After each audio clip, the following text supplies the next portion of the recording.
Hi, I'm Doug Gage, Assistant Vice President for Research and Graduate Studies at MSU. And maybe I'll start off by just saying what our office does. We are, I would say, largely a support organization for the research enterprise at MSU, and that's not just science and engineering, but all areas of scholarship across the colleges here at MSU.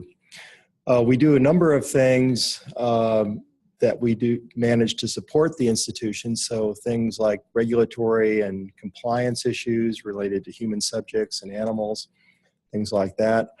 But in addition, we're also responsible for intellectual property. And we have an organization called the Innovation Center, which manages both the protection of intellectual property, the development of corporate sponsored research relationships with faculty, and also startup companies. And those are pretty significant activities that I think can be a benefit to faculty with interest in those areas. My own area of responsibility is pretty varied, I would say, to be perfectly fair about it. But one of the things I want to talk about today, or two of the things I'm going to talk about today, are the early career awards for faculty from on the federal side, not on the, Tim has mentioned the foundation side, and then sort of give you an overview of the internal grant programs that we have out of our office. I manage the internal grant programs. As Tim mentioned, we also manage institutionally limited grant programs, and those are where a particular funder would allow only a certain number of applicants per academic institution. And so we manage that selection process. It's usually done with a peer review process. We try to do it in a way that provides the applicant with about 8 weeks prior to submission of the application to the funder. So those are things that we do. We have done a lot of activity recently trying to promote interdisciplinary research across campus. There are a number of new funding opportunities that are coming in that area. And so we promote activities both on a sort of an informal basis, but a formal basis as well, trying to get faculty together who are working in particular areas and who might actually find opportunities to collaborate. And I think that's been both rewarding for the faculty to have a chance to meet people that you wouldn't normally encounter, but also a chance to maybe actually seek some new collaborations that you might not have anticipated.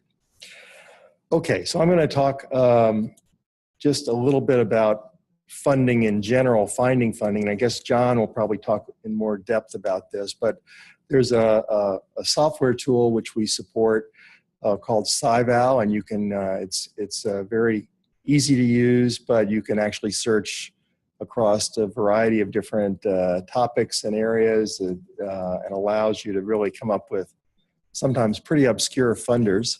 But all the federal agencies are there, and you know, grants.gov is for science and engineering, social science. That's also another place to look.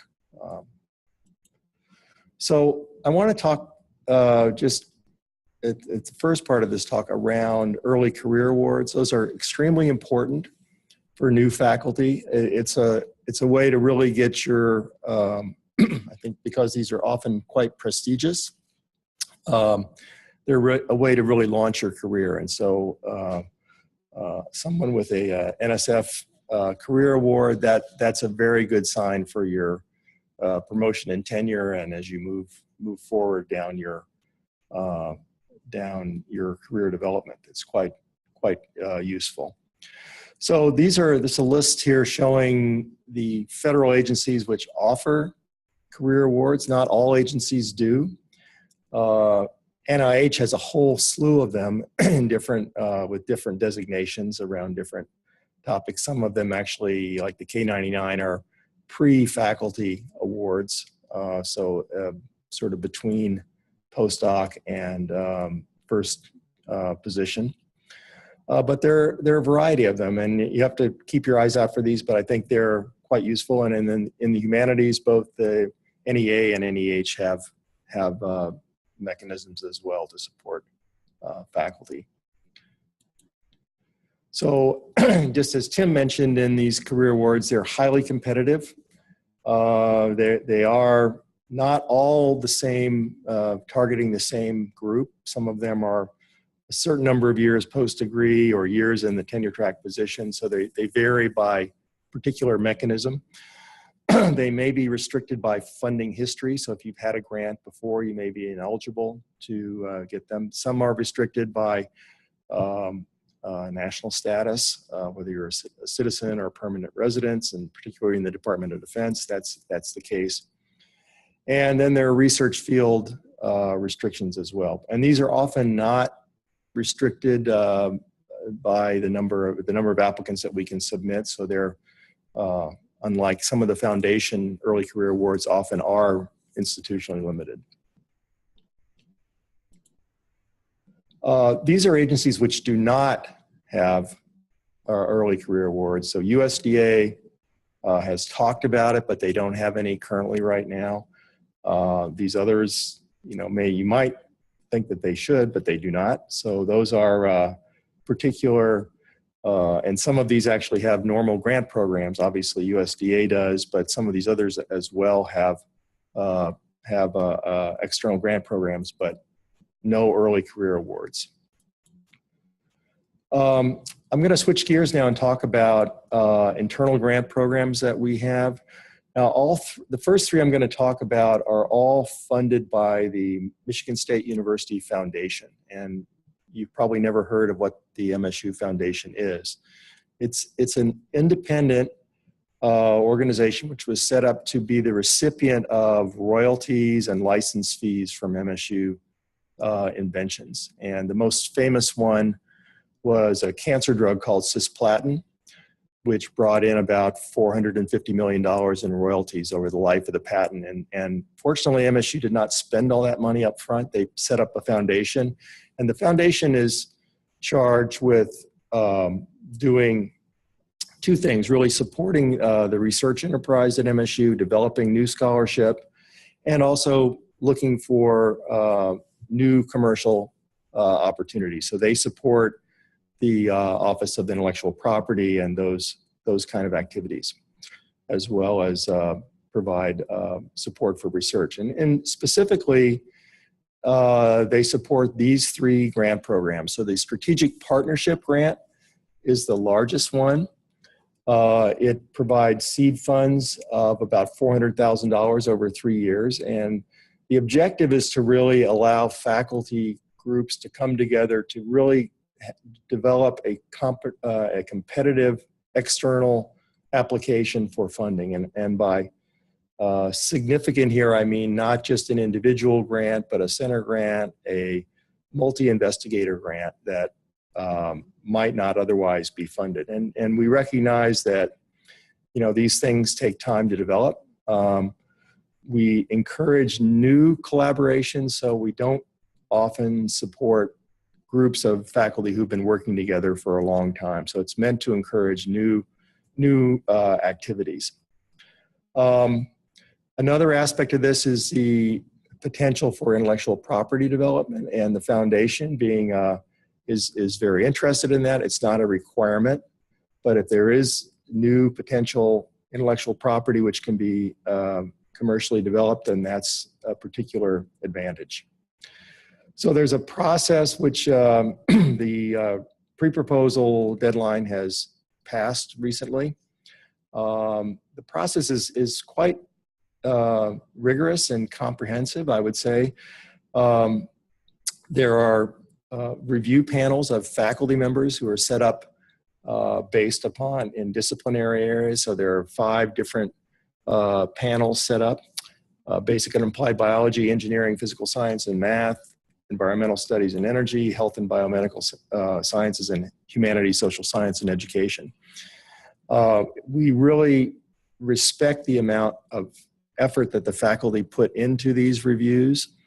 It's really amazing the effort that goes into reviewing. And we get about 45 pre-proposals, every year. Depending upon the year, they can be in different areas, but there's a significant amount of work involved. We try to make the process, because we only fund typically 3 applications at the end.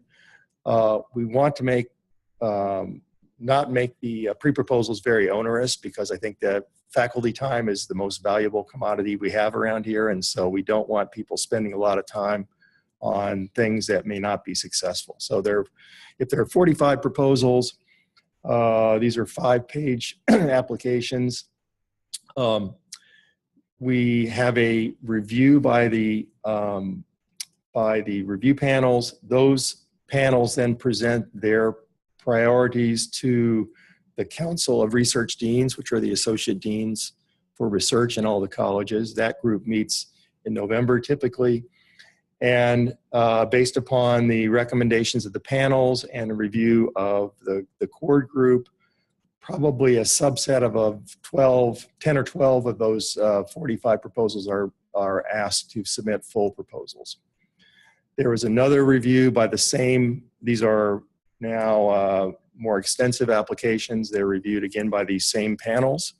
There is, prior to the submission, or prior to the selection, or at the time of the selection, the applicants are made aware of what concerns or questions were raised by the review panel, so they have a chance to address those. They go in, they're submitted in January, reviewed again, and then the core group again meets to select them. And the funny wrinkle about this particular award is that we don't make the final selection. It actually, we allow 5 or 6 proposals to go before the MSU Foundation Grants Committee. And that's a group of lay people for the most part. There are a few folks who have scientific backgrounds or technical backgrounds, but most do not.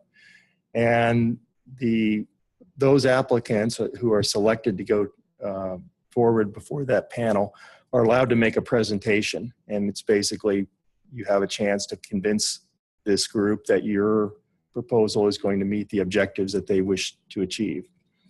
I think it's a fair process.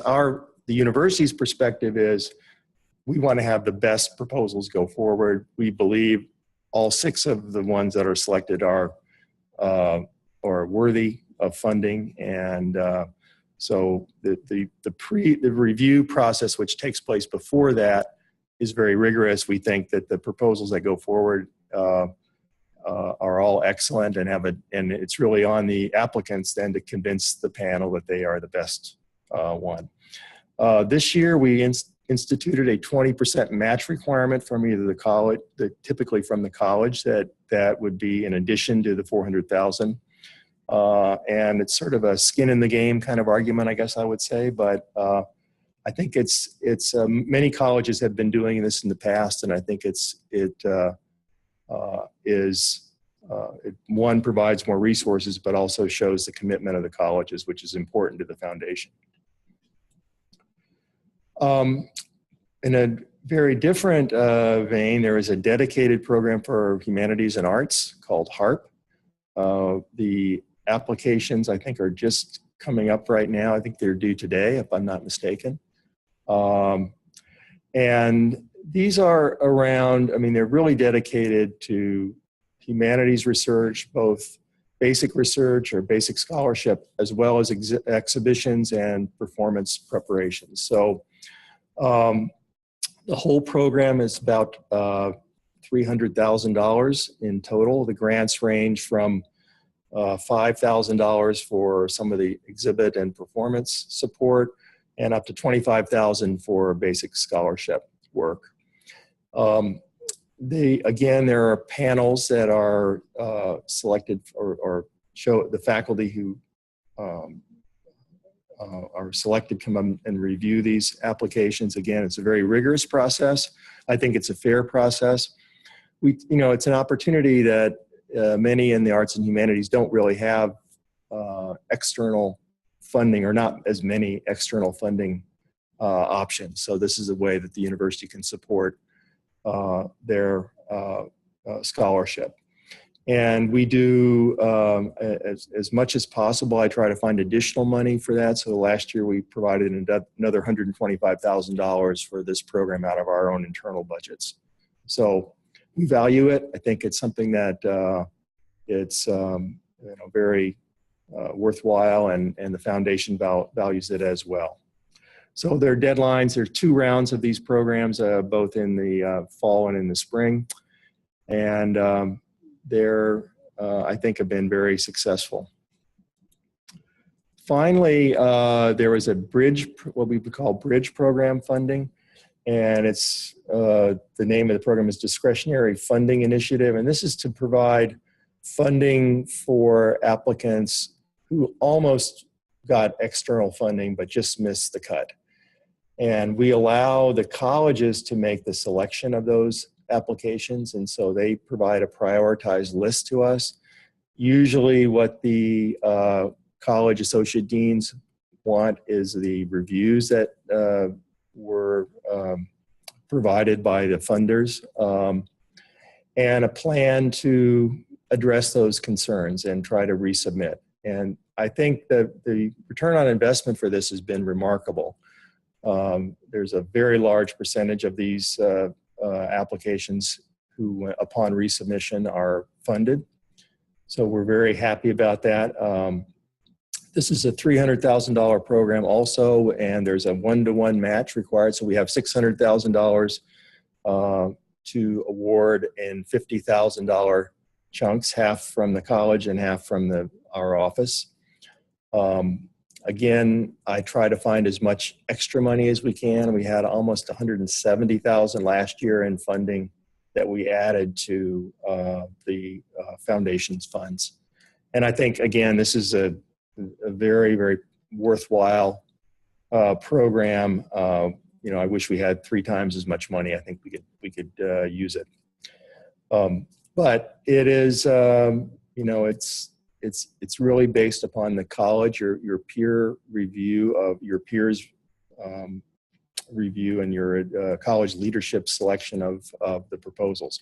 So it's very rigorous, I think, at that level. And then when it comes to our level, there's no college by college allocation. It's based upon what our assessment of the best proposals, the best chance for refunding or for funding upon resubmission. So that's, again, something that we manage out of this office, out of our office. The applications, there are 2 rounds of these, one in the fall and one in the spring. So there's some other opportunities as well that are supported. Some of these have very specific kind of objectives. The Michigan Translational Research and Commercialization program is funded by the Michigan Economic Development Corporation.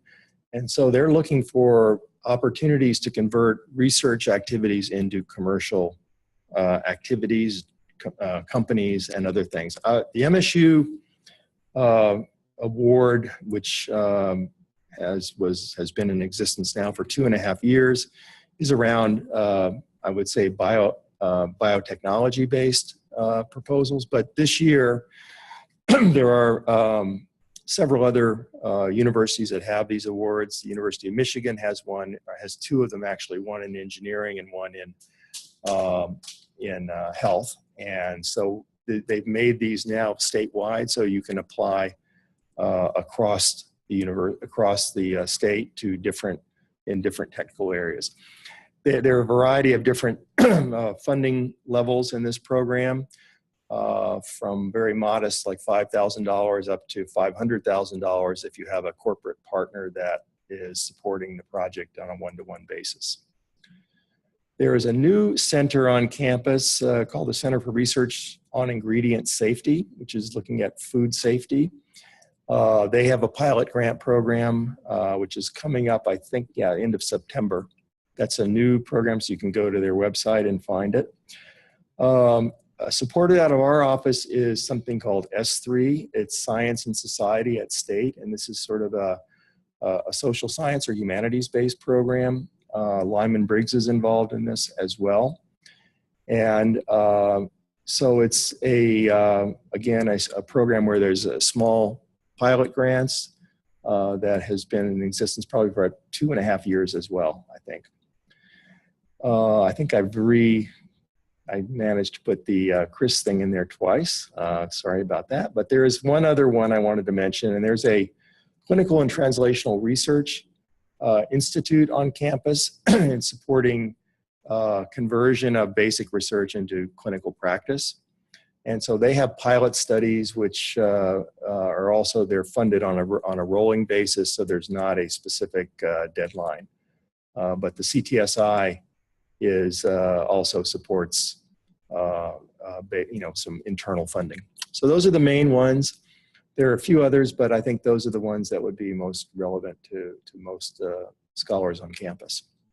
So that's all I have to say. Thanks.